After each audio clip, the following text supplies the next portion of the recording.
Street fighting presents unusual problems, and therefore special technique and apparatus have been devised.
The men of the RAF regiment have to be sailors as well.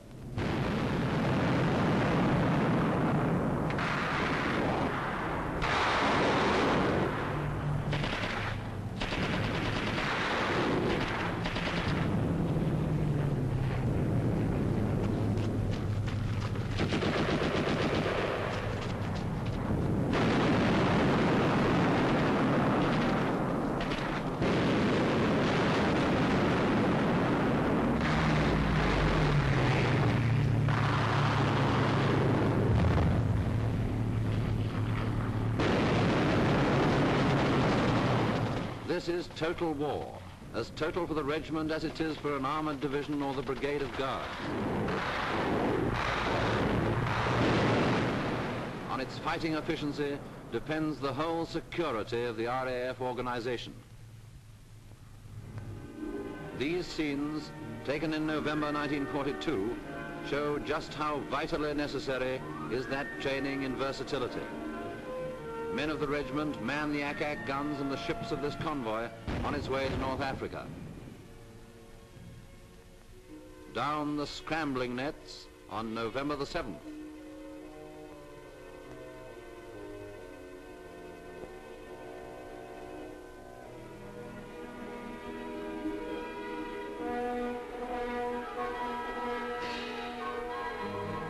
Units of the regiment were amongst the earliest British forces to land.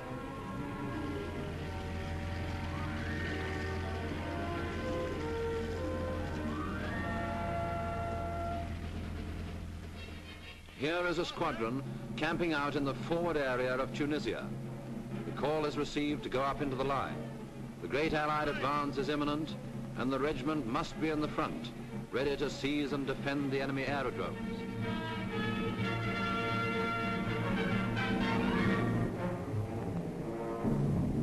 A battery of 25-pounders is given a final clean and overhaul before moving up to the famous Medjez El Bab sector.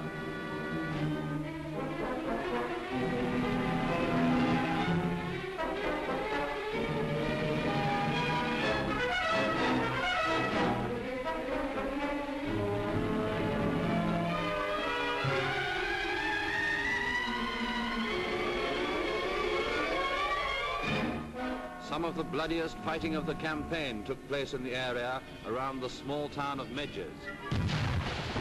Here, the regiment were given a piece of the front line to hold for several weeks, and these few scenes were taken by a cameraman who lived amongst them.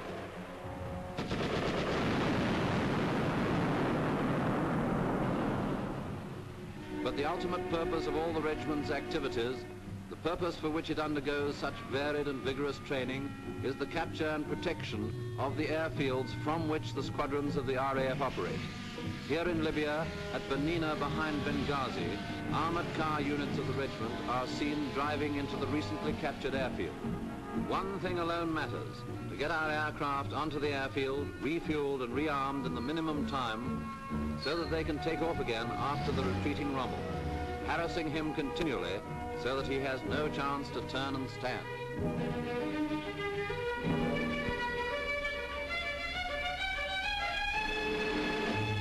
Anti-aircraft defences are set up around the perimeter while the surface of the airfield is tested for mines.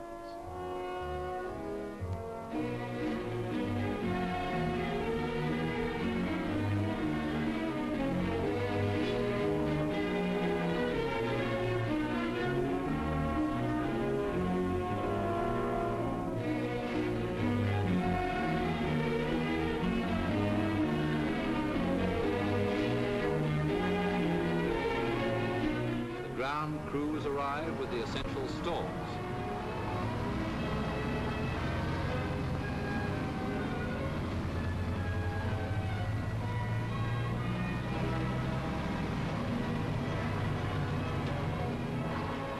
Signals set up their communications and advise the squadrons that the aerodrome is fit to receive them.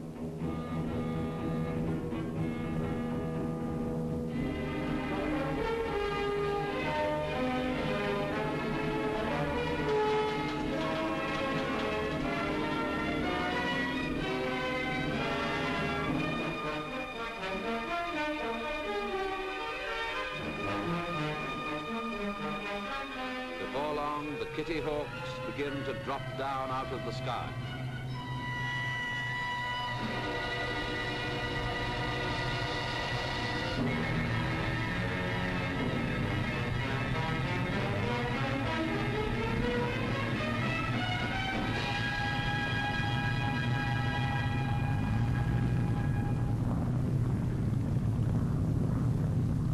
Water, petrol, and bombs are ready for them. And in less than an hour, they are racing on after the retreating enemy.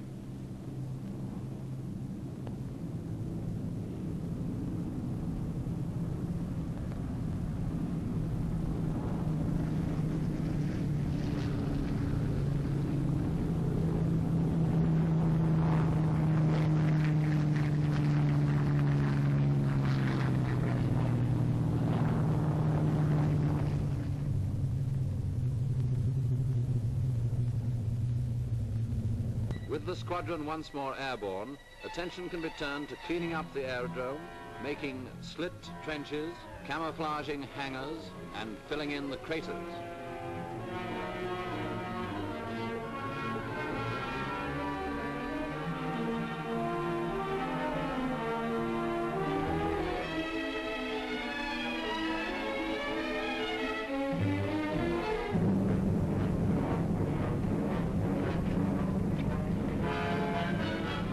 It is not the least exaggeration to say that the speed, skill and devotion to duty of all branches of the ground personnel of the Royal Air Force played a major and decisive part in throwing the Axis out of Africa. All this was achieved because every man had a pride in his work and a pride in the service. Pride born of confidence, confidence instilled by thorough training, training based on individual efficiency and self-respect.